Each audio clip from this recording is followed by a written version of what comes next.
Bonjour à tous, Aimon Gérard de la HEP Valais. J'ai le plaisir de vous présenter aujourd'hui l'espace d'apprentissage Oasis. Donc nous avons travaillé avec la maison César et ProEdu à Swissdidact 2023 sur ces espaces d'apprentissage.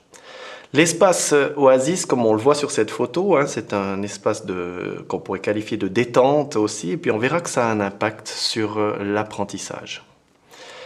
Donc cet espace est informel, il favorise les échanges, par exemple dans une cantine, à la récréation, sur le chemin de l'école.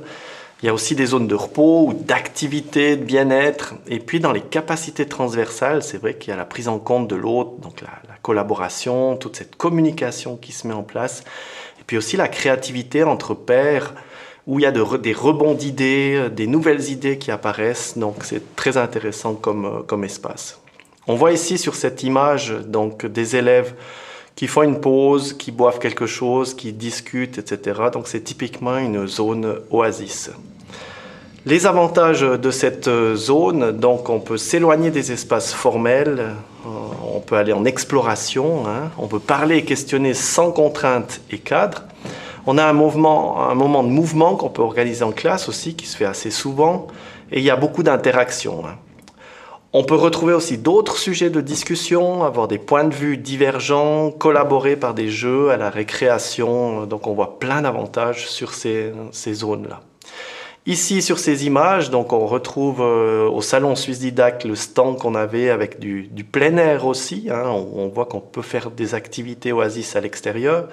On a aussi ces cours de récréation qui sont aménagés pour jouer, pour se détendre, etc. Les désavantages, donc ça favorise quand même une approche chaotique, cela peut entraîner un isolement social aussi, on constate dans des cours d'école souvent des enfants qui sont tout seuls. C'est bruyant et distrayant à la fois, il y a une absence de structure et les espaces souvent sont mal utilisés, comme on le constate des fois sur des terrains de foot où si on lance un ballon, tous les enfants s'agglutinent au même endroit, donc c'est ça, ces espaces qui sont mal utilisés. Aucun contrôle aussi sur l'évolution de l'apprentissage et des progrès qui sont faits. Les effets, selon John Hattie, c'est un coefficient sur l'effet de l'impact de l'apprentissage et c'est environ 0,53 pour l'influence des pairs. Et pour le programme plein air, c'est 0,52 avec des nuances qu'on peut retrouver entre les plus grands et les plus petits puisque paradoxalement, ça a plus d'effet sur les plus grands, les programmes plein air, que sur les tout petits.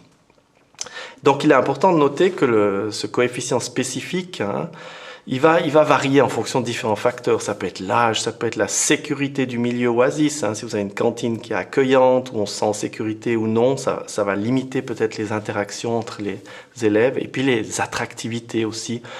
Donc là, c'est tout le domaine de la cour d'école et autres qui peut être signalé ici. Voilà, donc on a vu là l'espace Oasis. Pour la prochaine fois, on va travailler sur l'espace laboratoire. Merci à tous.